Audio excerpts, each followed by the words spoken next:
একটা কথা জানেন, যেই ব্লক লিস্ট তৈরি করা হয়েছিল অপরিচিত মানুষের জন্য, সেই ব্লক লিস্ট ব্যবহার করা হয় সবচেয়ে কাছের মানুষ এবং প্রিয় মানুষের জন্য।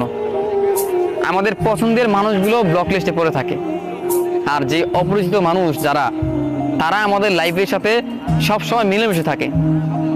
দেখেন, এই যে আমাদের পছন্দের মানুষ, আমাদের ভালোবাসার মানুষ, যে কিনা আমার পছন্দের, যে কিনা আমার প্রিয়জন, যে কিনা আমার আপনজন, যাকে আমি নিজের চাইতে বেশি ভালোবাসি, আমি তার ব্লক লিস্টে থাকি।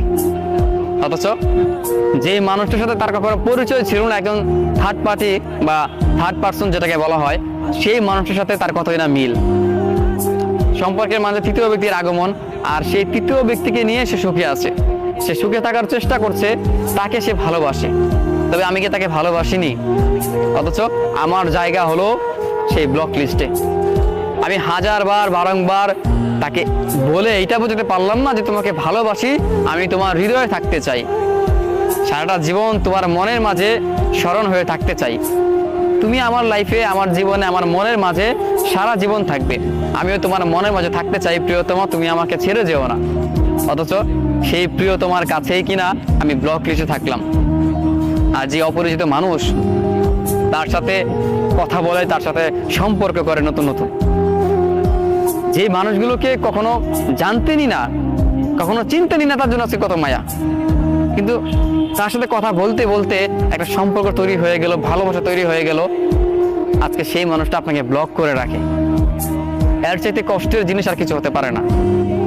অন্তত সে আমাকে ভালো না বাসুক, সে আমাকে ছেড়ে চলে গিয়েছে, তাতে কোনো দুঃখ নেই আমার, সে তো চাইলে আমার সাথে কথা বলতে পারে। অথচ আমি কিনা তাকে এত ভালোবাসার পরও আমার জায়গা হয়েছে তার ব্লক লিস্টে। আসলে আমাদের ভাগ্যই খারাপ, নাকি সেই মানুষগুলোই খারাপ? কোনটার দোষ দিব? এত করে ভালোবাসার পরও কেন আমি বা আমরা বা আমাদের মতো কিছু মানুষ তাদের ব্লক লিস্টে থাকি? কেন প্রিয় মানুষ আমাদেরকে ব্লক করে দেয়? অথচ আমি বাদে অন্য সব মানুষ তার সাথে কথা বলে, সব মানুষ তার সাথে চাইলেই দেখা করতে পারে। অথচ আমি তাকে মিস করছি, আমি তাকে অনুভব করছি, আমি তাকে অনেক মনে করছি, হ্যাঁ, এইটা আমি তাকে বলার মতো কোনো অপশন নেই আমার কাছে। তাকে আমি এটা বলে বোঝাতে পারছি না, তার ব্লক লিস্টে আছি আমি। অথচ রাস্তায় ঘাটে কিংবা সব জায়গায় অপরিচিত মানুষ তার সাথে কথা বলতে পারে, আর আমি পরিচয় মানুষ হয়ে, পরিচিত মানুষ হয়েও